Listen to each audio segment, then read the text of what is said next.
èrò yá kárẹ̀lé ọlọ́jọ́ ìbí o. kárẹ̀lé Stella Ayáyẹni tí ṣọjọ́ ìbí o. Òrékelẹ́wà happy birthday to you o. Happy birthday to you o. Erin dé aláwọ̀ mọ̀gúdú, ẹ̀fọn dé aláwọ̀ pàṣì, èmi ọmọ lójú Olódùmarè dé olóhùn arére. Mo fẹ́ máa kí olóríire tí ń sọjọ́ bí lọ́wọ́lọ́wọ́, Ayáyẹni Stella tí ń sọjọ́ bí lónìí. Àṣeyí ṣàmọ́dún,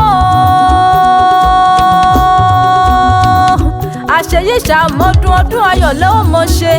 Ìwòyí ọdún tó kọjá àbá ọdún pẹ́pọ̀ rọ́dún, àtúbà ọdún pẹ́pọ̀ rọ́dún èyí. Ó bá ọ láyé, ó bá ọ láyé ara.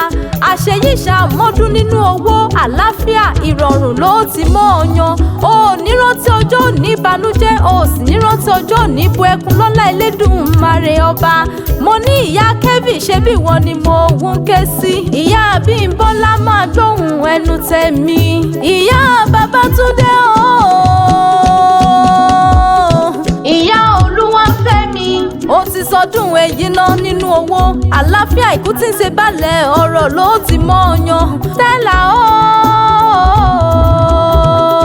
Ayáyẹni, orí pẹ́ títí orí pa, àyà pẹ́ ó di wàǹkàkà, àtẹ́lẹsẹ̀ pẹ́ ó di pẹ̀mbẹ́pẹ̀mbẹ́. Wàá pẹ́ láyé kọrin kése, kò wá sí bó o ṣe pẹ́ láyé tó, ó wá ní mọ̀sáré ọmọ kó o tó lọ. Àníkún owó, àníkún ọrọ̀, àníkún rere lọ́lá Elédùmarè ọba.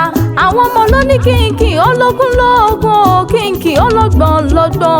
Wọ́n ní kínkì màmá àwọn abiyamọ tòótọ́, abiyamọ àtàtà, abiyamọ àgbọ̀jágbọ̀ ọ̀rọ̀gbọ̀rọ̀. Wọ́n ní kí n délé bàbá tó bí yín lọ́mọ. Ọmọ wọn nílùú Àkúrẹ́ olóyè mẹ́kun, ọmọ wa ọmẹkun, ọmọ wa ọmẹkun, ọmọ wa ọmẹkun. Ọmọ olómi méjì ọ̀pẹ̀jẹ̀jì lálà, alámọ̀ ṣe bẹ́ẹ̀ ó mọ domi ọmọ. Ọmọ lọ́jà méjì kan náà lóòjọ́, bẹ́ẹ̀ bá ná torí tagún, àná mèsì àná yé o.